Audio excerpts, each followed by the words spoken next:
Live from the Washington, D.C. area, it's the Inside Scoop. All the news that our viewers want to know. Now, here's the host. Good evening, everyone. My name is Alpha Woolen, and I'm your host this evening for the Inside Scoop. Recently, the Washington Post published an article on the religious diversity in the United States.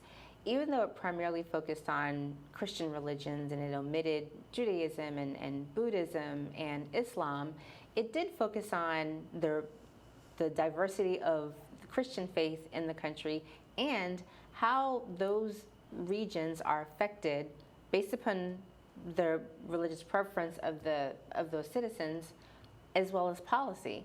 Oftentimes, the intersection of religion and policy raises a lot of ire in our citizens, but is there a place for religion and policy to intersect peacefully?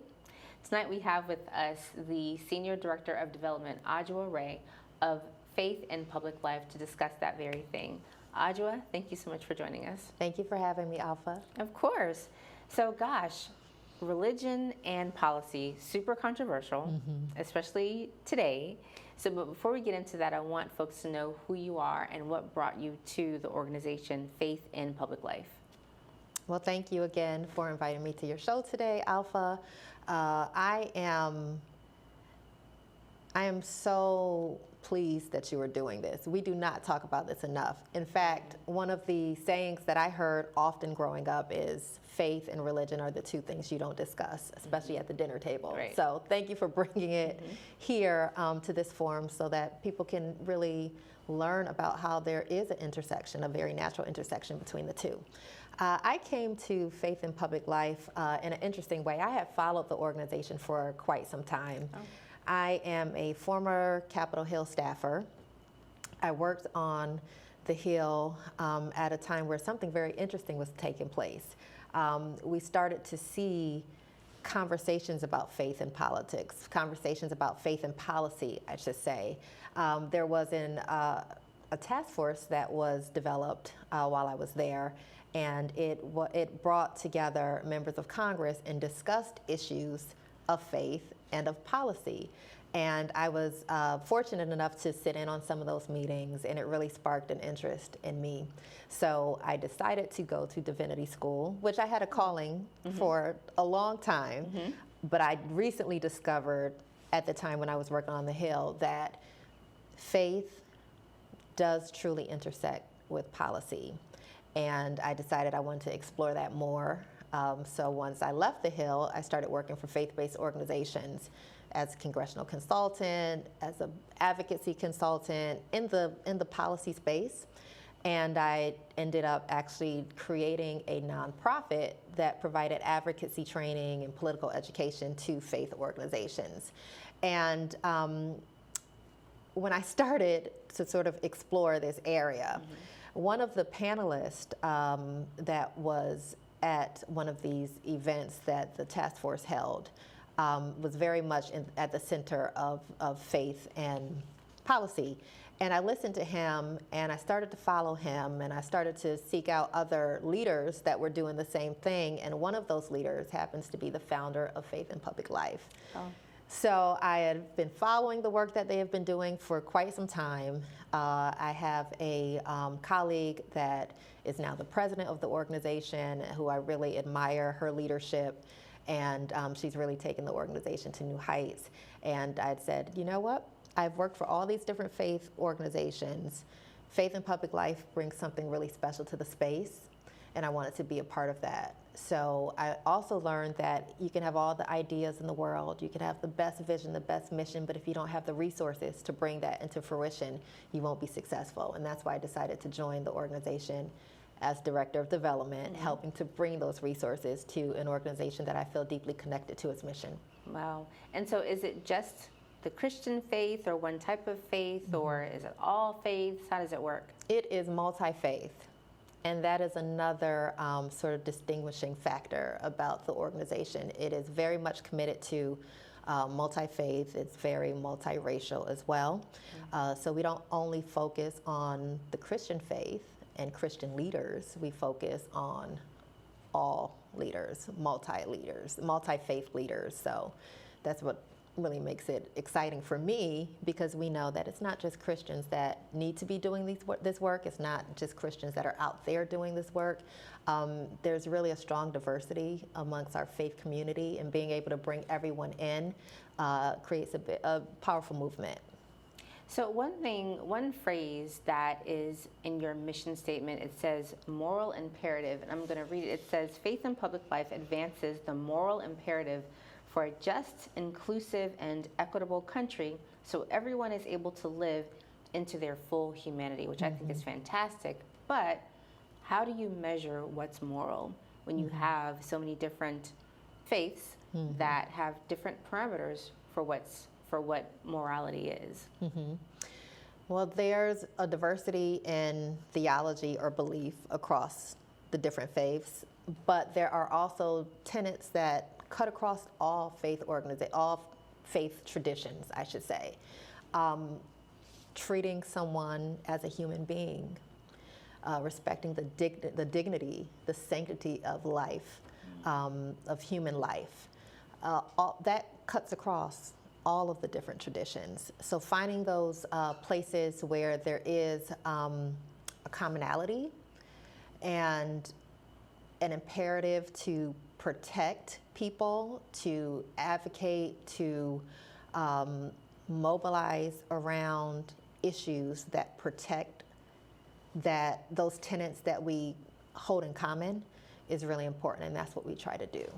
Do you find that, because you mentioned a phrase that can be a bit jarring for, you said sanctity of life, and oftentimes that phrase is the pro-life groups, they have kind of coined that as their own when it comes to protecting life inside the womb.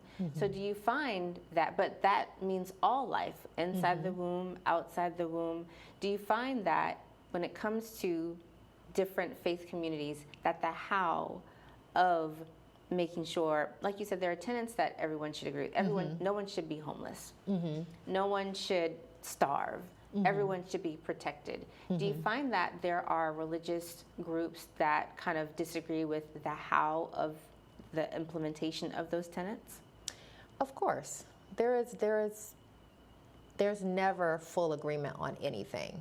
There are places of common ground that we can reach, and I do want to be clear that the sanctity of life was not a reference to reproductive health. Right. It was really honoring the sacred nature of human beings. So I want to make it clear to that. But that also brings up it's a good point that you brought up. There are phrases that have been co-opted, phrases that have been owned, if you will, that are erroneous and shouldn't be. But we can talk more about that later. Sure. But the focus, the point that I was trying to make is that human beings, we are all, there's a sacredness about our being that has to be honored, and that is something that all religions hold. Absolutely. Yeah. Just like as I was saying at the beginning of the show, with the Washington Post, when they published this article, it's interesting how the prevalence of a certain religious group matches the policies that are important to those people. So if you're a person of faith, you can't, it's inextricable from your daily decisions in life. So is policy. So at some point, faith and policy, they do have to intersect, but because of religious persecution and racism and all the isms, there's this fear of a certain faith community having too much influence over policy.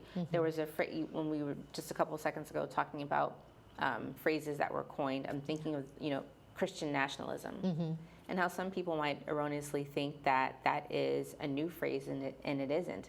That was steeped in manifest destiny when the settlers first came here and said that it was by God's command that they spread, that they go to the other end, to the West Coast, to make America as big as it is right now. So gosh, like how do we How do we reconcile faith and policy, but make sure people aren't fearful in that? Well, I think it's education, and it's really creating awareness around the fact that we live in a country that is pluralistic. We have many different religions. We have many different races, ethnicities, many different sexual orientations. Our diversity is what makes our country beautiful. And there is space for everyone here. And there is space for all sorts of ideologies, all sorts of positions here. And I think that when you think about Christian nationalism and you think about people who decide to stay away from the political process because of harmful rhetoric from Christian nationalism or any other sort of rhetoric that is perceived as harmful, it does create a challenge. It does make it difficult to bring people into the process. But the more faith leaders that people see in the process, engaging in the process in a healthy way, I think the more likely people are to follow suit.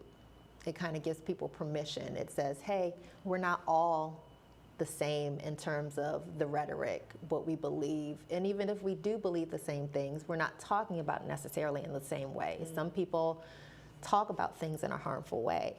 So I think that education is important, awareness is important, involvement is important.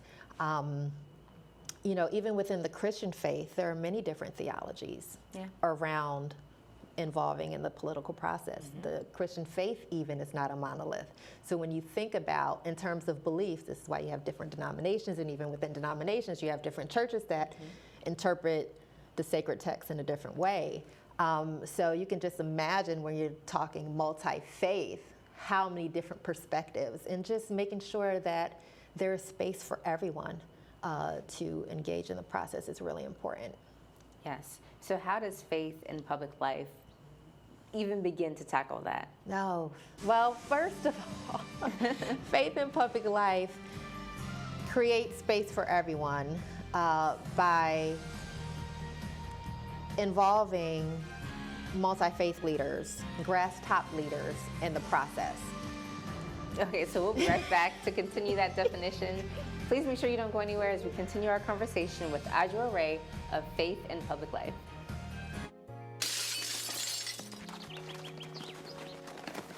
Nice going, Spencer! I can't believe we broke Old Man Hennessy's window. Correction, dude. You broke. I just threw the ball. This is really bad. What are we gonna do? We?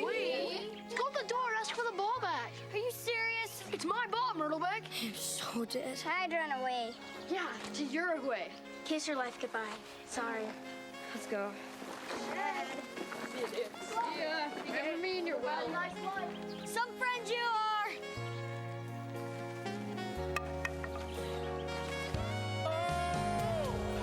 Keep smiling, keep shining. Hi. Tell him it was an accident. And we can fix the window. Come on. I'll come with you. Loyalty. Pass it on. You go first. A message from the Foundation for a Better Life. One day these rats were playing in the woods. Well, it's a matches and that's no good. Listen to smoke before you give it a try. Only you. Don't play with matches. Don't play with fire. Cause there's nothing very funny about rigged off life. Nothing very nice on a homeless mind. So if a gorgeous force is what you desire, don't play with matches. Don't play with fire. Only you can prevent wildfires. Fire.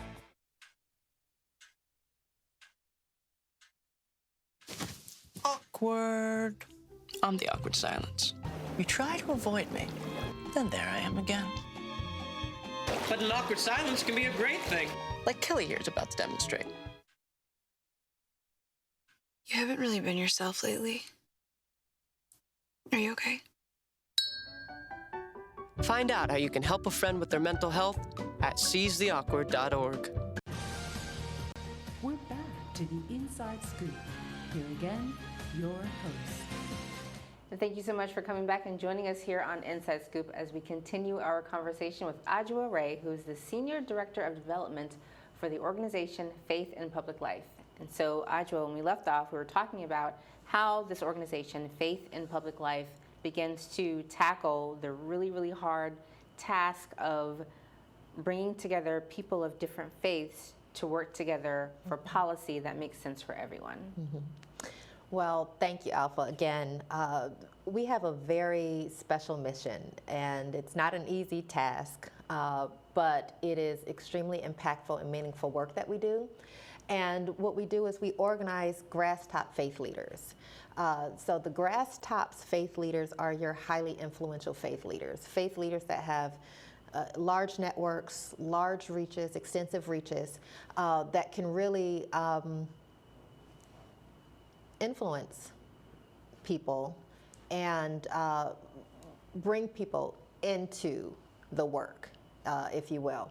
And we do that by building coalitions. And we have coalitions or cohorts, if you will, in 3 different states. We focus on Ohio, Florida, and Georgia.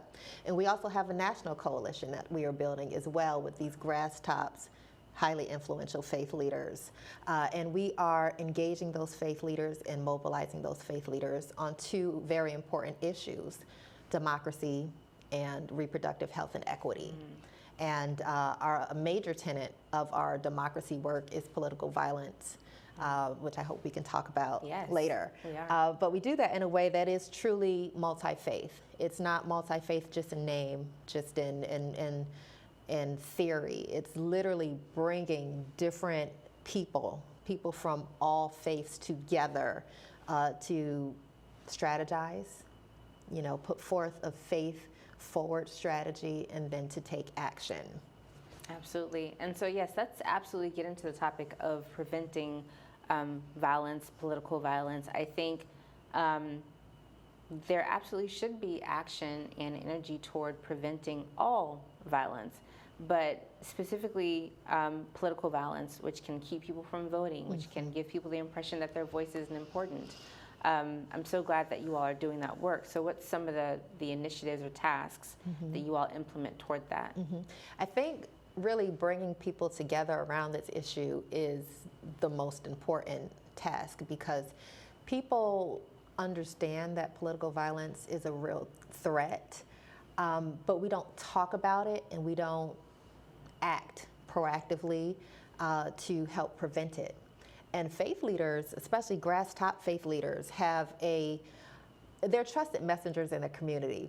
So they are able to say and do things that can really deter threats of political violence. So mobilizing those faith leaders, providing them with the resources they need to be effective in that work is something critical that we do, that we don't really see happening as much as it should. I think especially because of the current climate. We just witnessed, and I can't believe I witnessed this in my lifetime, we just witnessed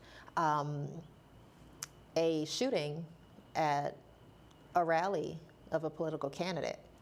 That was extremely jarring for me and for lots of other people. How do we prevent, or how do we change, provide culture change so that events like that are no longer commonplace, because it is becoming commonplace. When you think of Charlottesville, you think of the January 6th riots, you think of the attempted abduction of a governor of one of our states, and then you think of a political candidate, a shooting at a rally. And then you think of the rhetoric that exists that kind of fosters this space where that is becoming normal, you know, and we're almost becoming desensitized to it. It's happening so often. So how do we proactively use the resources that we have, the information that we have, the education that we have to prevent those incidences? Do you find that collaborating with faith leaders is effective? Absolutely, absolutely. And I go back to the trusted messengers. It's hard to say that there are there are not many trusted messengers in our society. We question so much, and for good reason. Yeah. For good reason. So faith leaders have a real opportunity, and they have, they hold trust in their community. Not only are they faith leaders, leaders of different faiths, denominations, leaders of mosques, leaders of temples. Not only are they leaders within their faith, but they're community leaders. And even people outside of their faith trust them. They hold them in high regard. So when you have a grass top faith leader saying, hey, look, this is important, we need to be talking about this, or taking a stand against political violence, people are going to pay attention to it. They're going to listen and at least hear what those leaders are saying and give consideration to what they're saying. In your experience, what have you found to be more difficult? Getting communities to listen to faith leaders about policy, or getting leaders of different faiths to work together under one policy? Oh, that's a good question. I think it's challenging. I think it's challenging. I am, in my position at Faith and Public Life, I am not organizing. I'm the development leader, so I'm raising money so that the organization can organize. Extremely important. Extremely important. Can organize. But what I can tell you from my experience as a faith leader is that both are extremely difficult. And that's why this work is so very important, because it does both. It does both. It mobilizes faith leaders. It engages faith leaders on policy issues, on issues that are important to not only the faith community, but affect us all. And then it also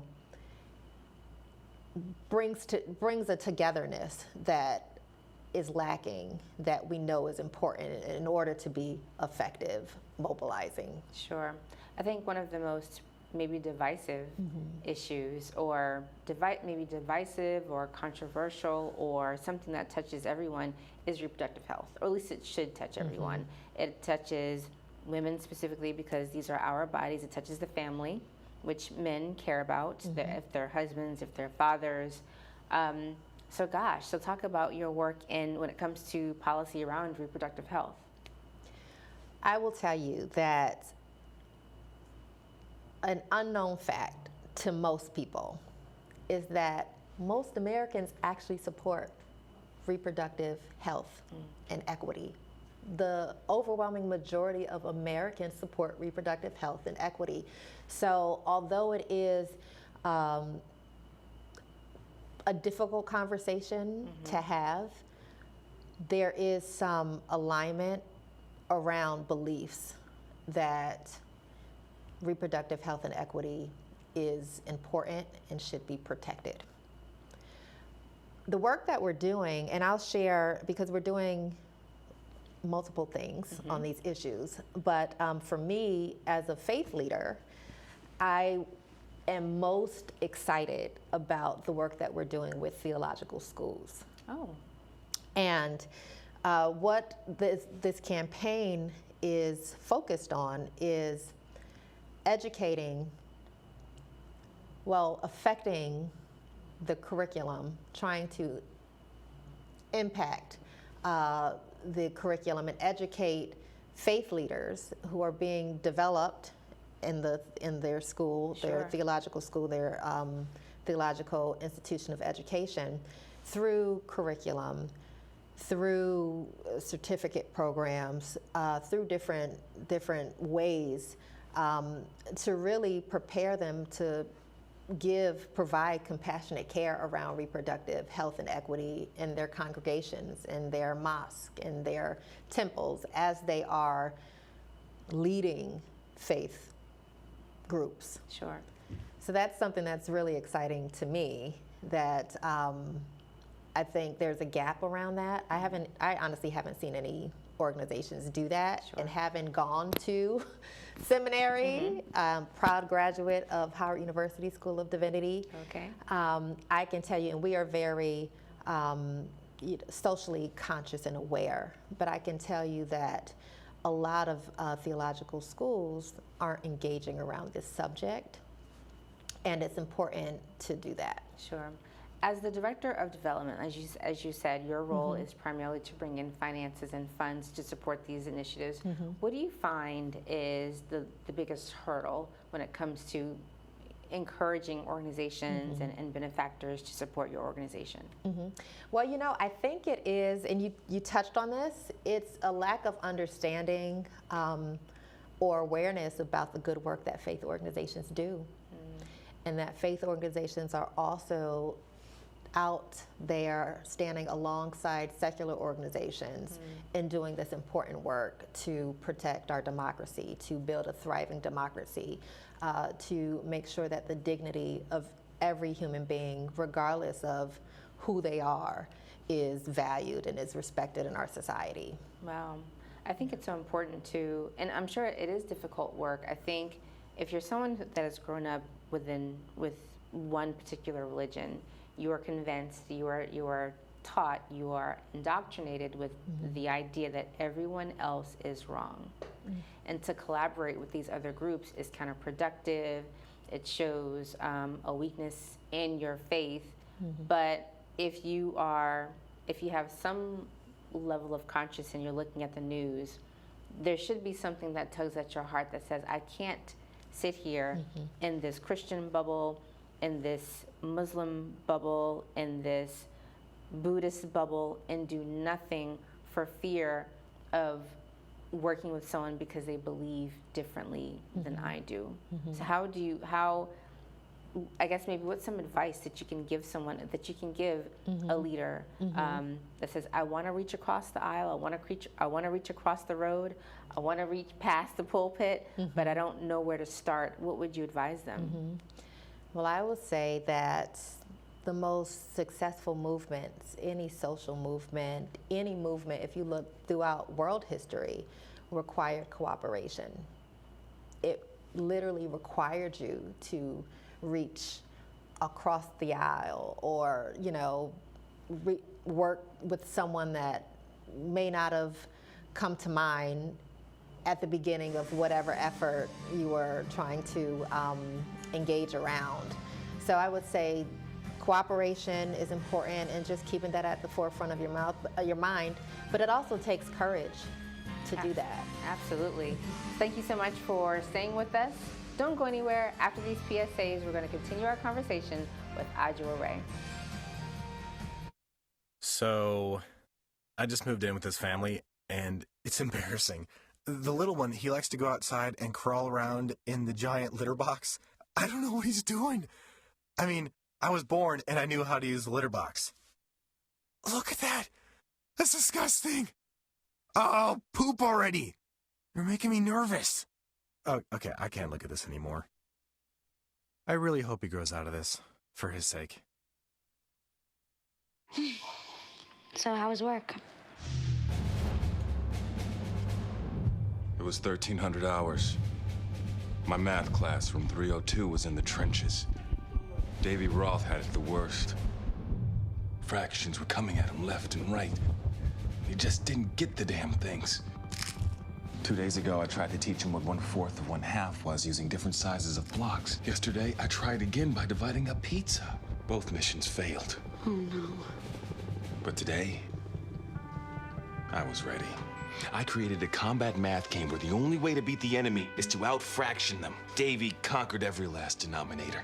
My game was so successful, the principal is deploying it to math squadrons all over the school. Anywho, how was your day? Oh, today my boss treated the office to salad wraps. Salad wraps. No. 150 over 90. 180 over 111. 160 over 110. I had a stroke. This is what high blood pressure looks like. You might not feel its symptoms, but the results from a stroke are far from invisible or silent. If you've come off your treatment plan, get back on it, or talk with your doctor to create an exercise, diet, and medication plan that works for you. Go to loweryourhbp.org. If I would have followed a treatment plan, I would not be in this situation. to the Inside Scoop. Here again, your host. Again, I'm your host for Inside Scoop, Alpha Woolen, as we continue our conversation with Adwoa Rey, the Senior Director of Development for Faith in Public Life. So we were talking a bit about, in the previous segment, we were talking about the cohorts that Faith in Public Life has in Florida, Georgia, and Ohio. I just want to personally say that I'm so grateful for the work that you all are doing in Florida, because I am quickly losing faith in the sanity of that state. Do you find that sometimes I can look at the news and just say, do they know that they're like frogs boiling in water? Like, how come there isn't like this mass exodus of people from that state? Because it's just insane. Do you find that, what's the temperature gauge in Florida right now when it comes to people concerned about policy? Well, I don't know the statistics in terms of how many people are concerned or engaged, but I can tell you what's true for everywhere in our country is that not enough people are. So we have that important task, that important work to do to get people engaged. And we have cohorts, as you mentioned, in Ohio, Florida, and Georgia. And in each of those states, there are issues, there's legislative initiatives that are very critical to the issues that we advocate for, those two issues that are our main issues. So we have a presence there. We have staff there in those states that are focused on bringing together faith leaders, grass top faith leaders in that area to collectively discern what the issues are and to come to agreement and to create strategy to make the situation better and to take action. It doesn't stop at the strategy. It doesn't stop at the discernment. What I love about Faith in Public Life is that there are so many organizations that do one, either or. They'll do one aspect, but Faith in Public Life is really special because we do all three. We discern, we bring faith leaders together to collectively discern, and then to strategize, and then to move forward and take action. So. Sure. I can think of, Arizona, Mississippi, Louisiana, Texas, just states that I can there are issues with this and there are issues with that. So are there plans to develop additional cohorts in other states? There is no shortage of opportunities to do this work. That's the way I'll say it, to do this work. We have staff that are already in these states that have been mobilizing for years and working with their state cohorts for years. And we know that change takes time. And when you have staff in states that have already done a lot of the work, laid the foundation so that we can be successful in our campaigns in the states, it makes sense to stay there and continue to build and create, impact. I do think the organization will grow and move into different states. I do not have that plan. That would be in the purview of our organizing team, and our chief strategy officer leads that work.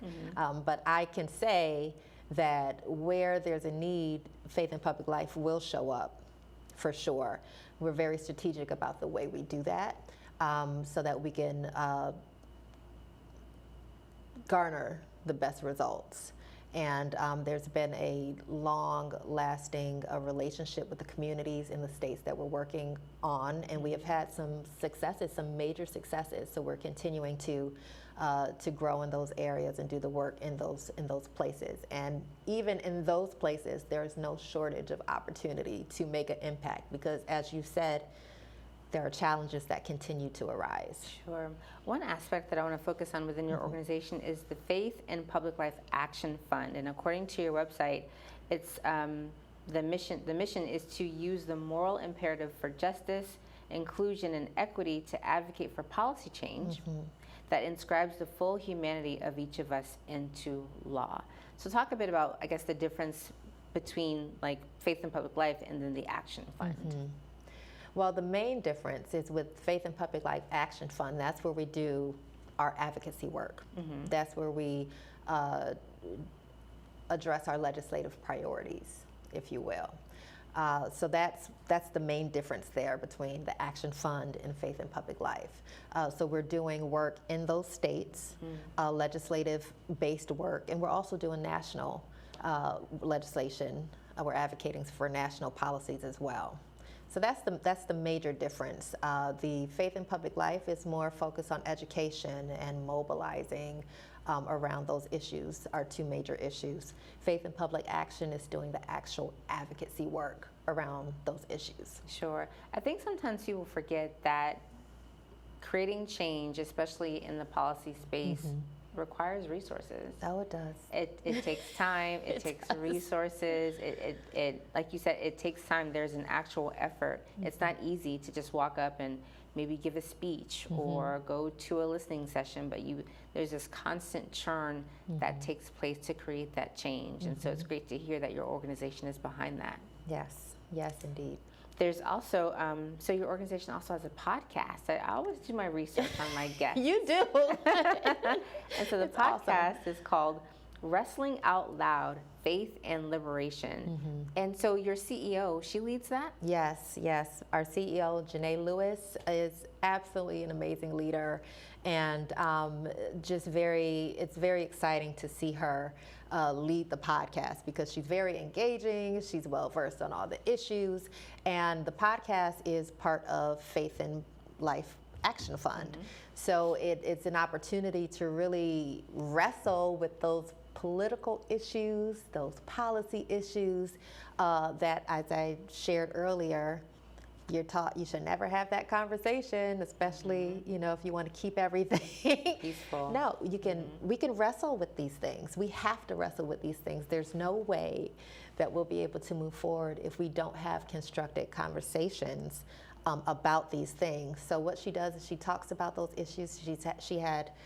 She's had guests come, members of Congress, just leaders in the faith community, thought leaders on our issues, and she's engaged them around different current events, different current issues, and she's done it in a way that I know I've learned from it, and I've been in this space, so I'm sure it's touching others and reaching others and giving them permission to wrestle out loud because it's something that we must do. Absolutely. Like I said, I did the research, and she's had an imam on there, a reverend, a youth pastor, a black Buddhist. I mean, but like these conversations need to be diversified. Yes.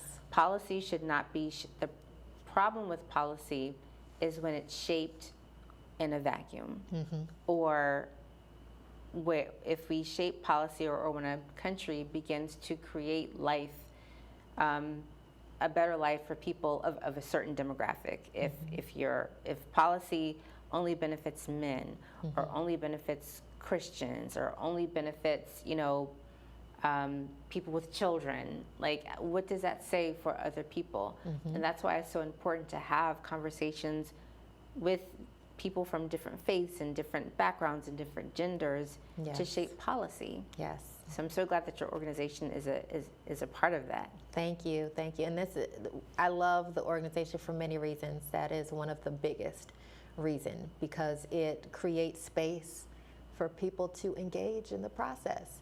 And there aren't enough intentional efforts to do that. And what happens is people feel left out. They feel like there is no opportunities for them. Most Americans are not engaged in the process. We can't expect people to history have shown us, they're not going to just engage. Some of them need prompting. Some of them need examples of seeing that engagement happen in a productive way. So that's the work that we're doing. Fantastic. So I'm branching out a little bit. So yes, we've talked about faith and public life, but I want to make sure the audience knows you. So there's another organization that you're actually the CEO of, Women of Praise. Yes. Can we talk a bit about that? Yes, yes, absolutely. So as I shared with you, I actually moved to this area to work for my member of Congress. I started out in the district office. I was hired like the day I graduated from college, which was super exciting for a 20-something year old. Oh my God. It was very exciting and just one of the most impactful opportunities of my life. To be a Black woman in politics is not easy.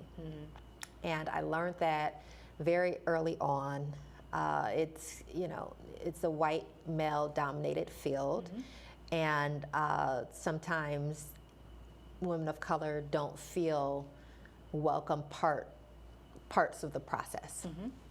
So, really, Women of Praise came out of a need that I saw as a young Black woman working on Capitol Hill.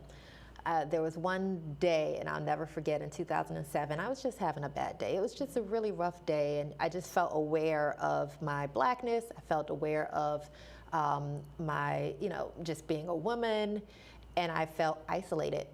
And I called some of my girlfriends, my colleagues, who were also colleagues working in different offices, and I said, I just need to pray. On Capitol Hill, I just need to pray. And we went outside, and we went behind one of the buildings, the office buildings, and we prayed for about an hour. We prayed and we talked and we fellowshipped, and out of that came Women of Praise, which is an organization that provides spiritual support to women of color working in politics. So it fulfilled a need, and it's grown. We have over 300 members that are involved that are either congressional staff, campaign staff, political staff, in politics, or even elected officials are also members of our organization. Wow. I think you're absolutely right. The political space, as you know, there's some other things that I do in other areas of my life. Yes. But it can be jarring. There is a time where you feel like your voice just isn't enough. Black women have the benefit of that intersectional perspective of being a woman and being Black. Right. And one perspective that it sounds dismal, but is accurate, is just kind of being at the bottom of the barrel.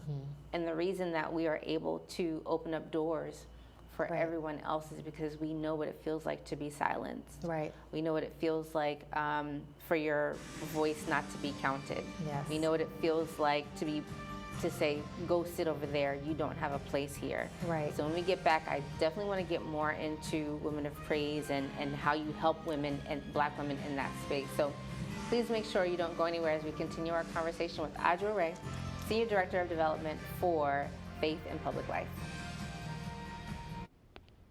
There. Can I tell you a cat joke? Just kidding. Why did the girl ask the mushroom to dance? Because he was a fun guy. What do you call a pig that knows karate? Pork chop. Why was the basketball court all wet? Why? Because the players kept dribbling all over it. Can I tell you another one? So how does a tissue dance? Put a little boogie on it. What's Beethoven's favorite fruit? Banana. What is a boxer's favorite drink? Fruit punch.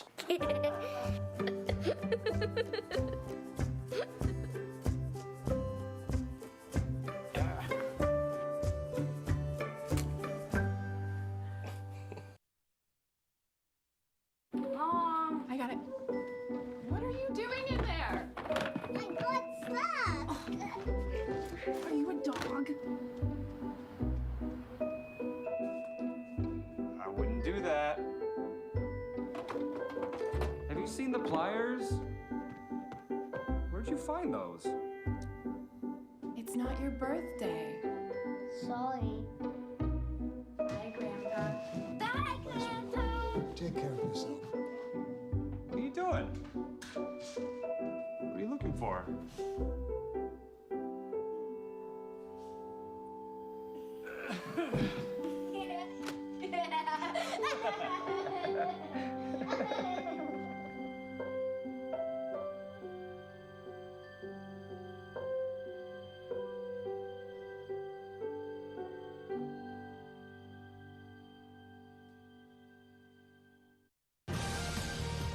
we're back to the Inside Scoop. Here again, your host. Thank you so much for joining us again here on the Inside Scoop as we continue our conversation with Adwoa Rey, the Senior Director of Development for Faith and Public Life and the founder of Women of Praise. And so before we left off, we were talking about this particular organization, Women of Praise. But I want to make sure the audience knows, like, you've been on the humble a little bit. So I want to make sure people know that you are a member of Delta Sigma Theta Incorporated. Yes.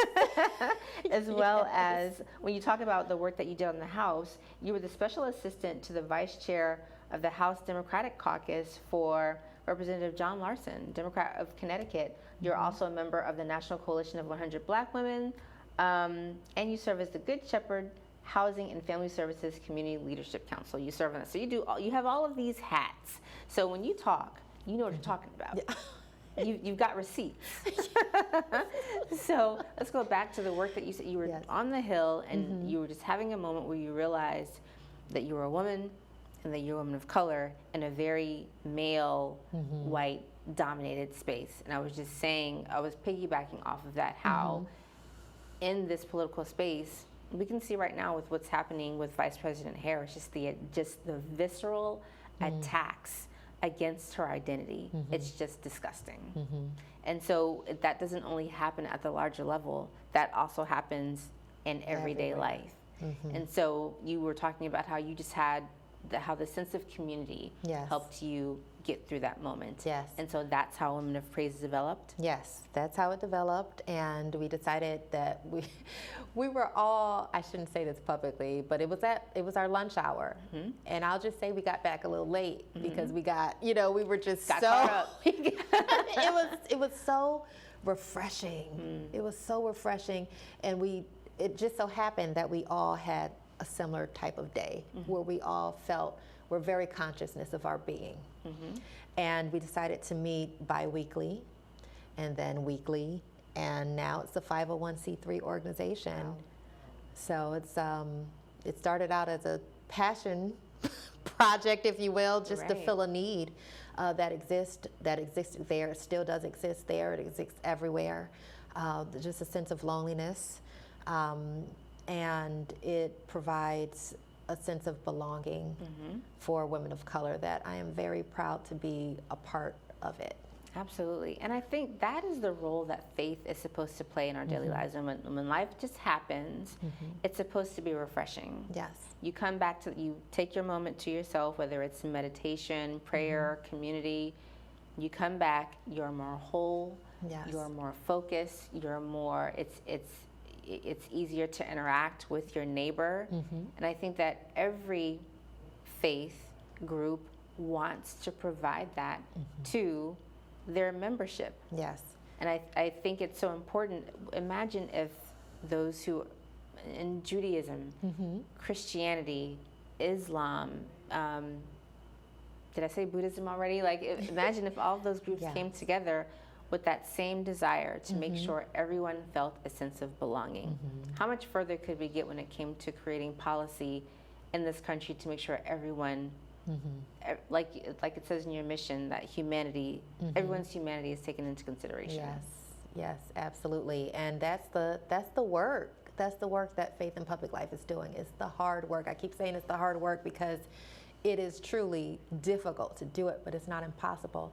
And it's something that the organization has been working on and will continue to work on and has seen some successes while doing it. I am very proud of the organization. I am very proud of the work that's going on in the states. I'm very proud of the national coalition building that is happening. And I am very proud of all my colleagues that are doing that important work that we couldn't do if we weren't supported. So that development aspect is also very important.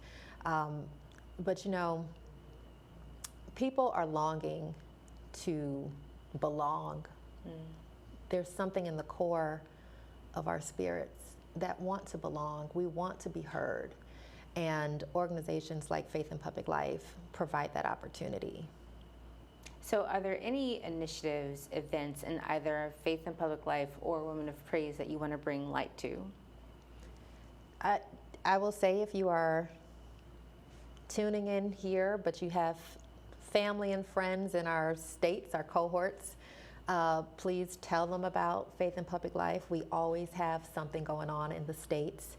We are building a national coalition. We have events that are going on in conjunction with, for example, around the time, and this was not planned, of course, but the timing was just so appropriate. We had a panel discussion on political violence.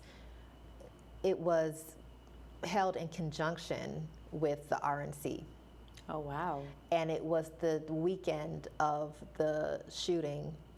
So the conversation was just so important to have that conversation at that time with multi-faith leaders discussing political violence and how we have to combat it. We can't stand for it. There's no room for that in our society. There should not be.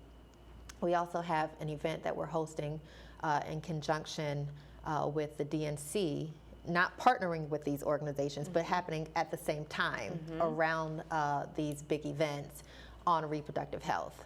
So those are some of those national programs that we're doing to really bring awareness to and start to, well, continue to mobilize around these issues.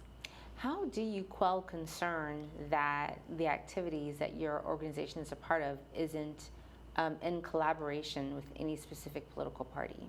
Well, we are very clear about that. We are a 501. We have a 501c3 and a 501c4 that are two very distinct organizations in terms of the business structure.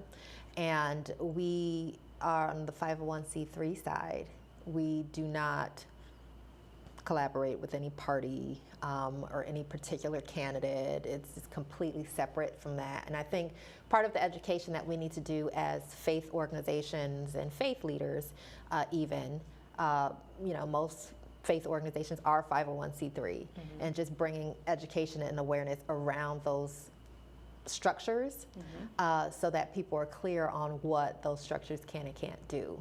But there are very clear rules around what a nonprofit organization can and can't do. Sure. I think, so you said a keyword, education, and that's something that we've been talking about this entire interview, just the importance of education and policy, and education and religion, or in faith, because I think there's a difference between faith and religion. Maybe most people feel like that, but just making sure that everyone sees that there is enough room at the table for everyone. Everyone needs to be at the table to create policy for everyone. Yes, indeed, absolutely. Well said, well said. It's there, and we are revamping this particular project, but there was a project called Fueled by Faith. Fueled by faith. Fueled, like fuel. Oh, fueled by faith. Gotcha. Okay. And it still exists, but it's being sort of restructured now. But what it did was it brought awareness to the different holidays and observances of the different faiths. Wow. As an education tool. Because the more you know, the more, and awareness is so important, because we stay in our silos with just our beliefs and we don't expose ourselves. And because we don't, we have a fear of the unknown, a fear of what's not comfortable, what we don't really understand. So when you learn about these observances and you understand the history of it and the importance that it has for a particular faith community, it makes you more likely to, one, want to know more, but two, go beyond just tolerance of its existence. That's right. You really get a heightened understanding of what that faith is, what's important to that faith, and a deeper respect of that faith. So it's a really good program that's being expanded now, and I'm excited to see what that is going to look like once that is done. But that's just one example that came to mind when you talked about there's room for everyone and everyone has to be at the table, but it starts with understanding one another. Sure. It starts with letting down our guard and really committing to learning and committing to moving beyond talking about it and actually moving beyond theory into practice. and really committing to working together for the good of all of us. I imagine extremism makes people fearful of reaching into other groups. Extremism in Christianity, extremism in Islam, extremism in any group. So I imagine that like having to get over that hurdle like just makes the work that much harder.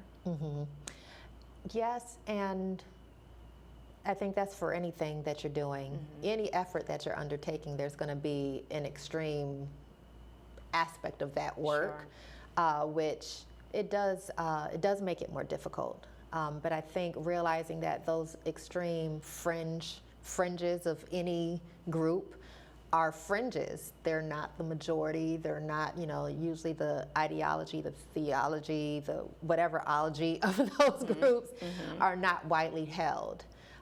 So bringing together people in a space where they can learn from one another and really hear each other, I think that makes all the difference. Absolutely. So Adwoa, thank you so much for joining us here on Inside Scoop. We're about to start. Everyone knows this is my favorite part. My favorite part of the show is getting to know the guest. But I want to please make sure you look at the bottom of the screen and get in contact with Faith in Public Life to learn how you can support this organization. So now let's give our audience a glimpse into who you are. I'm going to ask you some questions. We have about a minute left.